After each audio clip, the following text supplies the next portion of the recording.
5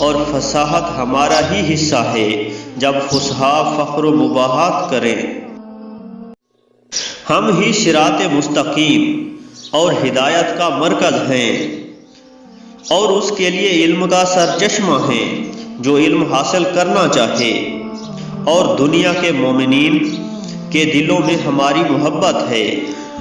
ہمارے ہی مرتبے آسمانوں اور زمینوں میں بلند ہیں، اگر ہم نہ ہوتے تو خدا دنیا کو پیدا ہی نہ کرتا۔ ہر فخر ہمارے فخر کے سامنے پست ہے۔ ہمارے دوست روز قیامت سیر و سراب ہوں گے، اور ہمارے دشمن روز قیامت بدبختی میں ہوں گے۔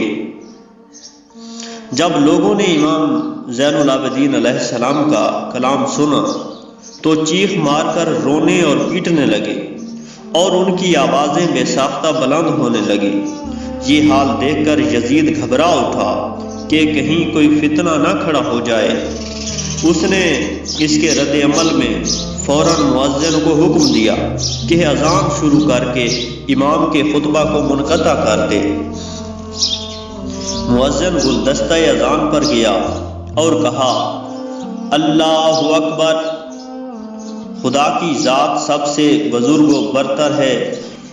امام نے فرمایا، تو نے ایک بڑی ذات کی بڑائی بیان کی اور ایک عظیم الشان ذات کی عظمت کا اظہار کیا، اور جو کچھ کہا حق کہا۔ پھر مؤذن نے کہا، اشہد ان لا الہ الا اللہ، میں گواہی دیتا ہوں کہ نہیں ہے کوئی معبود سوائے اللہ کے۔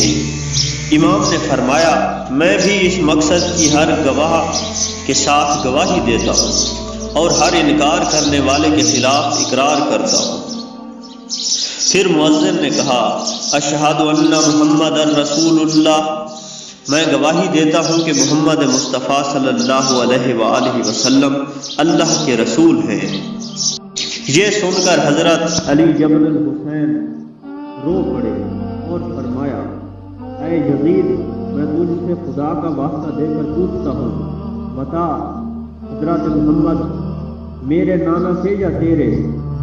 یزید نے کہا، آپ کے۔ آپ نے فرمایا، پھر کیوں تو نے ان کے اہل بیت کو شہید کیا؟ یزید نے کوئی جواب نہ دیا اور اپنے محل میں یہ کہتا ہوا چلا گیا، مجھے نماز سے کوئی واسطہ نہیں۔ اس کے بعد منہال بن عمر کھڑے ہو گئے اور کہا، فرزند رسول، آپ کا کیا حال ہے؟ فرمایا، اے منہال، ایسے شخص کا کیا حال پوچھتے ہو جس کا باپ نہایت بے دردی سے شہید کر دیا گیا ہو، جس کے مددگار ختم کر دیے گئے ہوں، جو اپنے چاروں طرف اپنے اہل حرم کو قیدی دیکھ رہا ہو، جن کا نہ پردہ رہ گیا نہ چادریں رہ گئیں، جن کا نہ کوئی مددگار ہے نہ حامی۔ تم تو دیکھ ہی رہے ہو کہ میں مقید ہوں، ذلیل و رسوا کیا گیا ہوں، نہ کوئی میرا ناصر ہے نہ مددگار۔ میں اور میرے اہل بیت لباس کہنہ میں ملبوس ہیں، ہم پر نئے لباس حرام کر دیے گئے ہیں۔ اب جو تم میرا حال پوچھتے ہو تو میں تمہارے سامنے موجود ہوں، تم دیکھ ہی رہے ہو۔ ہمارے دشمن ہمیں برا بھلا کہتے ہیں اور ہم صبح و شام موت کا انتظار کرتے ہیں۔ پھر فرمایا، عرب و عجم اس پر فخر کرتے ہیں کہ حضرت محمد مصطفیٰ صلی اللہ علیہ وآلہ وسلم ان میں سے تھے، اور قریش عرب پر اس لیے فخر کرتے ہیں کہ حضرت صلی اللہ علیہ وآلہ وسلم قریش میں سے تھے، اور ہم ان کے اہل بیت ہیں، لیکن ہم کو قتل کیا گیا، ہم پر ظلم کیا گیا، ہم پر مصیبتوں کے پہاڑ توڑے گئے، اور ہم کو قید کر کے در بدر پھرایا گیا۔ گویا ہمارا حسب بہت گرا ہوا ہے اور ہمارا نسب بہت ذلیل ہے۔ گویا ہم عزت کی بلندیوں پر نہیں چڑھے اور بزرگیوں کے فرش پر جلوہ افروز نہیں ہوئے۔ آج گویا تمام ملک یزید اور اس کے لشکر کا ہو گیا، اور آل مصطفیٰ صلی اللہ علیہ وآلہ وسلم یزید کی ادنا غلام ہو گئی ہے۔ یہ سننا تھا کہ ہر طرف سے رونے پیٹنے کی صدائیں بلند ہوئی۔ یزید بہت خائف ہوا کہ کوئی فتنہ نہ کھڑا ہو جائے۔ اس نے اس شخص سے کہا جس نے امام کو منبر پر تشریف لے جانے کے لیے کہا تھا، تیرا برا ہو، تو ان کو منبر پر بٹھا کر میری سلطنت ختم کرنا چاہتا ہے۔ اس نے جواب دیا، بخدا میں یہ نہ جانتا تھا کہ یہ لڑکا اتنی بلند گفتگو کرے گا۔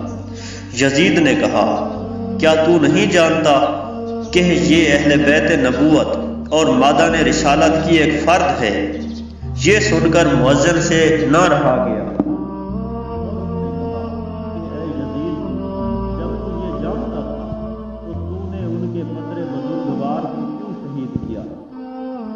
مؤذن کی گفتگو سن کر یزید برہم ہو گیا اور مؤذن کی گردن مار دینے کا حکم دے دیا۔